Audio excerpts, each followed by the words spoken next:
పంచమాధిపతి పంచమాధిపతి సప్తమాధిపతి వెళ్ళి భాగ్యస్థానంలో ఉన్నటువంటి బుధుడు యొక్క మహాదశ అనేటువంటిది వారి జాతకంలో ప్రారంభమైంది, మొన్ననే ప్రారంభమైంది.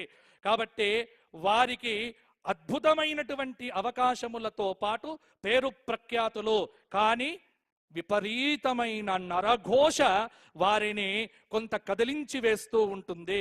కాబట్టి నరఘోష నుంచి వారు దూరం కావటానికి నిరంతరం లక్ష్మీ నరసింహ సేవ, లక్ష్మీ నరసింహ ఆరాధన, కాలభైరవ అష్టక స్తోత్ర పారాయణాదులు తులారాశి వారు చెయ్యాలి. ఎందుకోసమంటే తులారాశి వారికి ఈ సంవత్సరము అద్భుతమైనటువంటి ఫలితాలు కలగబోతూ ఉన్నాయి. అలాగే తులారాశి ఆదాయం 8, వ్యయం 5, రాజ్యపూజ్యం 2, అవమానం 2.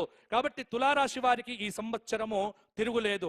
వృశ్చిక రాశి ఆదాయం 14, వ్యయం 11, రాజ్యపూజ్యం 5, అవమానం 2. వృశ్చిక రాశి గౌరవనీయ ప్రధానమంత్రి గారి యొక్క రాశి. వృశ్చిక రాశి, వృశ్చిక లగ్నం వారికి కూడా కొంత ఇబ్బందికరమైన పరిస్థితులతో పాటు కొంత బాగానే ఉంటుంది. వీరికి వృశ్చిక రాశి వారు ఈ సంవత్సరం మధ్యస్థ ఫలితాలనే పొందబోతూ ఉన్నారు. ధనుస్సు రాశి ఆదాయం 11, వ్యయం 2, రాజ్యపూజ్యం 1, అవమానం 5. ధనుస్సు రాశి వారికి అర్ధాష్టమ శని దోషం ప్రారంభమైంది. జాగ్రత్తగా ఉండాలి, ఆరోగ్యాన్ని కాపాడుకోండి. మకర రాశి ఆదాయం 5, వ్యయం 5, రాజ్యపూజ్యం 4, అవమానం 5. మకర రాశి వారికి ఈ సంవత్సరం అద్భుతమైన గ్రహ సంచారం. కష్టాలు దూరమైపోయాయి, సుఖాలు రాబోతున్నాయి. దైవారాధనతో ముందుకు వెళ్ళండి. నీరసం నుంచి అద్భుతమైనటువంటి ఆనందంలో అడుగు పెడతారు. కుంభరాశి ఆదాయం 5, వ్యయం 5, రాజ్యపూజ్యం 7, అవమానం 1. కుంభరాశి వారికి గత సంవత్సరం కంటే పర్వాలేదు. కొన్ని ఇబ్బందులు, కొంచెం కష్టం, కొంచెం నష్టం, కొంచెం ఇష్టం, ఈ 3 ఫలితాలు వీరి జాతకాల్లో చూడవచ్చు. ఇక వచ్చింది బాబు ఏమిటి అంటే మీనరాశి. ఇక మీనరాశి గురించి నేను చూస్తే ఎంతమంది భయపడుతున్నారు, చాలా మందిని భయపెడుతున్నారు. మీనరాశి వాళ్ళందరూ పోతారని ఎవరో చెప్తూ ఉంటే నేను చూసా. ఇది కాదండి. మీనరాశి వారికి ఎందుకు అంటే ఒకే మీనరాశిలో షష్టగ్రహ కూటమి రావటం మీనరాశి వారికి కొంత ఇబ్బందికరమైన పరిస్థితి. కానీ భయపడకండి, ఎందుకంటే 6 గ్రహాలు ఏవైతే ఉన్నాయో బలంగా లేవు. ఇక్కడ బలంగా లేనటువంటి గ్రహముల యొక్క ప్రభావము పెద్ద చూపించదు. కాబట్టి షష్టగ్రహ కూటమో ఏదో ఇబ్బంది పెడుతుంది, మీనరాశి వాళ్ళంతా ఏదో అవుతారు, ఏమీ కారు. భగవత్ చరణారవిందముల మీద శిరస్సు పెట్టిన వాడికి అభయం సర్వభూతేభ్యః దదామి ఏతద్వ్రతం మమ. కాబట్టి మీనరాశి వారు ఎక్కువగా గుళ్ళల్లో గడపండి, దైవారాధన చెయ్యండి, మంచి పనులు చెయ్యండి, భగవత్ ప్రార్థన చేస్తే మీనరాశి వారికి ఈ సంవత్సరం అనుకూలంగా ఉండబోతోంది. ఈ విధంగా మనకు ఎలా ఉంది అంటే ఈ విశ్వావసు నామ సంవత్సరం ఒక పద్య రూపంలో మా మాధవ గణపాటి గారు రాసిన ఒక పద్యాన్ని ఇక్కడ మీకు చదివించి నా పంచాంగ పఠనాన్ని నేను ముగిస్తాను.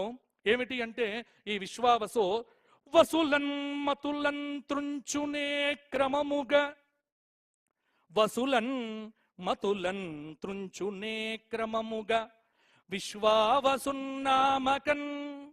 అసులన్ మోగన రూపలన్ వశమున విధితానే ఆడించునే, కసులన్ మానస వీధులన్ విసరితానంద కందంబుతోన విశ్వావసుత ఆడునే నరులతో వింతైన చేష్టల సృజిన్నే. ఎలా ఉంది మొత్తం విశ్వావసు అంటే కొంచెం పులుపు, కొంచెం కారం, కొంచెం స్వీట్, కొంచెం ఆనందం, అన్ని రకాల షడ్రుచుల కలయిక, షడ్భావముల యొక్క కలయిక.